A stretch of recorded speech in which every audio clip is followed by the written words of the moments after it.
Welcome. If you're wondering how to view your block list on Discord, you're in the right place. Whether you want to check who you've blocked or just manage your privacy settings, it's a simple process.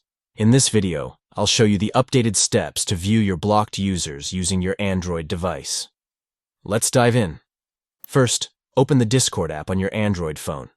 Make sure you're logged into your account before you proceed. Once you're in the app, look for your profile picture in the bottom right corner of the screen.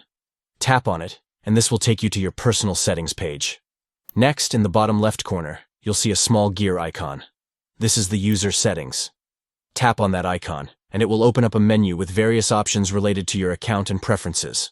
Scroll down a little, and you'll find a section called Account. Tap on it to open your account settings. Now, in the Account section, look for Blocked Users. Tap on this option and you'll see a list of all the users you've blocked on Discord. It's as simple as that. You'll be able to see their usernames, and if you want to unblock anyone, you can do it directly from this page by tapping on their name. And that's it. You've successfully accessed and viewed your block list on Discord. It's an easy way to manage your privacy and keep track of who you've decided to block. If you have any questions or need more help, feel free to leave a comment below. Thanks for watching.